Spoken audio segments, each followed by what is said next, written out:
Hello, I'm Tyrone. Like your shoelaces, you tie your own. In this video, I'm going to show you how I create pork ribs. Check these babies out. On the bench right now are all the ingredients that I use. In the bottle in the middle there, that is home-brewed kombucha. In a commercial setting, I probably wouldn't use that. If I'm doing it for myself, I think it's a brilliant, unique addition. Listed there are all of the spices as well. To create a binder for these ribs, a bunch of maple syrup, a dash of mustard, and a dash of this kombucha. Shake that all up, mix it together, and then put that into a squirty container ready to be put over the ribs to bind the spices onto the ribs. Once that's mixed in, opening up the ribs and laying them flat out on this chopping board. I think this is a good point to mention the quality of the ribs. Make sure you go not just to a butcher, but to a good butcher. Look at how meaty these ribs are. You can see there's about a centimetre of meat over the top of the ribs. Whereas here at Woolies and many butchers, they scrape the meat right off the top of the ribs, so there's no meat there. It's very hard to find a good set of ribs here in Australia. Once you've found a good set though, remove the pellicle from the back. The rub doesn't really stick to that, so pull it off. Different people have different techniques for pulling off the back. If you can get it up and get a good hold, go for it. You see the pliers there, I use those. Now that mix from before, that's what I'm using as a binder to get the spices onto these ribs. First up, doing the back, I'm going to give that a light salting. This will help make the ribs sweat a little bit. Now into the spice mixer, I've got a bunch of spices ranging from pepper, fennel, chili powder, and paprika.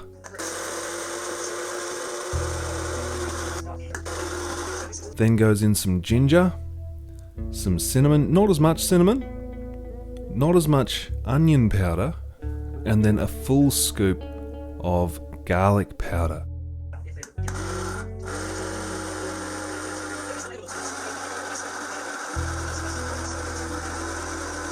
I find a good way to get the spices onto the ribs is to use a tea strainer and then tap the tea strainer so the spices come through at quite an even rate. Onto each rib, there's about a tablespoon of that spice mix going on just on the back. Flipping it over, again adding the binder, this time adding a light layer of spices. Then I add some brown sugar, lightly sprinkled that over the top, resalting, and I go and light the fire. Let the ribs sweat it out for a little bit. Out to my smoker. Once the charcoal is ready, the ribs will have successfully sweated out a little bit and have absorbed many of those spice flavors. The wood that I'm using for this, on the left is black wattle, in the middle is Taz oak, and on the right is pear. Each adds a different characteristic and each is differently flammable. As soon as the charcoal's in and hot, I add the Taz oak because that is really good at getting hot really quick, and I blow it a little bit just to make it really hot and flammable so it burns down to some nice, more coals. Back inside, adding more salt, adding more spice, adding more sugar, and then placing the ribs towards the back of the smoker, which just works.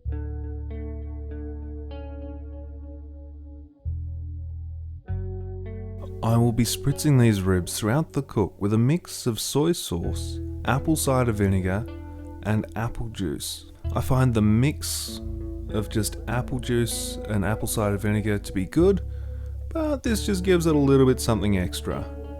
Time to work on the sauce for it. I'm adding about a cup of apple cider vinegar, about 2 cups of apple juice, about a cup of home-brewed kombucha, then the entirety of a jar of jam.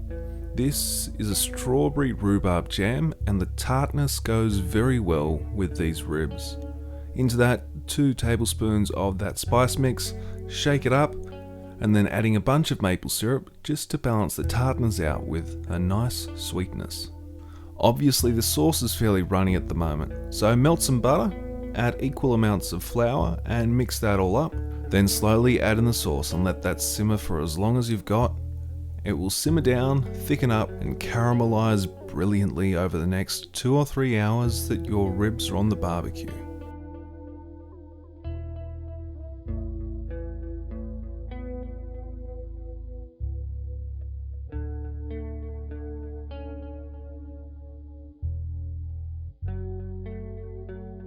This is about 3 hours in and it's time to wrap the ribs, so I'm doing up another little flavor combo for that. Soy sauce, apple juice, apple cider vinegar, and a little dash of maple syrup. Shake that up and then grab your butter, grab some alfoil. I place the ribs meat side down in this alfoil, add several globs of butter to the back, then squirt in a bunch of that juice that we've just created. Wrap it up tight, back on the barbecue, do it to both of them, and leave it cooking for another 2 or so hours. Check the temperature as it goes along. If it's reaching the early 90s of degrees Celsius, take them off and put them back on your chopping board ready to be glazed with that sauce that we started creating. This should take between 1 and 3 hours depending on your fire's temperature. Once it has reached those early 90s of degrees Celsius, take the ribs out, put them on a cooling rack, leave them to cool down a little bit, but not too much, and add your glaze. I pour it liberally over the top and then spread it out with this brush, then back in the smoker, reapplying glaze every 15 or so minutes to prevent it from getting too hot. And wow, they were good. Check out this.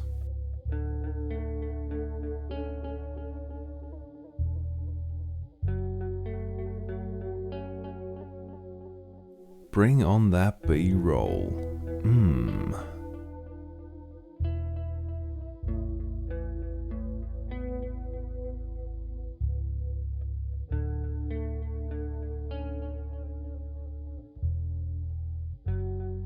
This second rack took about 10-15 minutes longer till I was happy with it, and boy was I happy with it. Now the test, slicing it open and taking a bite. You know these are going to be delicious, but the question now is, what's the texture like? These were cooked to the right temperature, they weren't held there for too long, which means they hold together brilliantly, but then come apart exactly when you want them to. There is a clean bite through, which is what you want for a pork rib. There's a bit of meat still stuck to the bone, but it comes away when you bite it sufficiently aggressively. Ribs like these go well with a side of mac and cheese, they go well with a side of coleslaw as well. The great thing about ribs like this is half a rack is pretty much all you would need to eat for yourself, and the rest are very shareable. Check out this guy's enjoyment. If you want to have a crack at making these yourself, this is kind of what I use as a template to build off when making pork ribs. I'm all about building community. I love to see communities thrive, and I love to see how communities thrive over great food, which is why I've bought a 1.5 ton offset barbecue smoker trailer. I believe that with this, I can help enhance your community. If you have an event upcoming with 50 to 1,000 people, let me know. We can probably come to an arrangement to get you all fed. Get in touch through my website, smokermotive.com. Get in touch through social media, @smokermotive, or get in touch with the email, meet@smokermotive.com.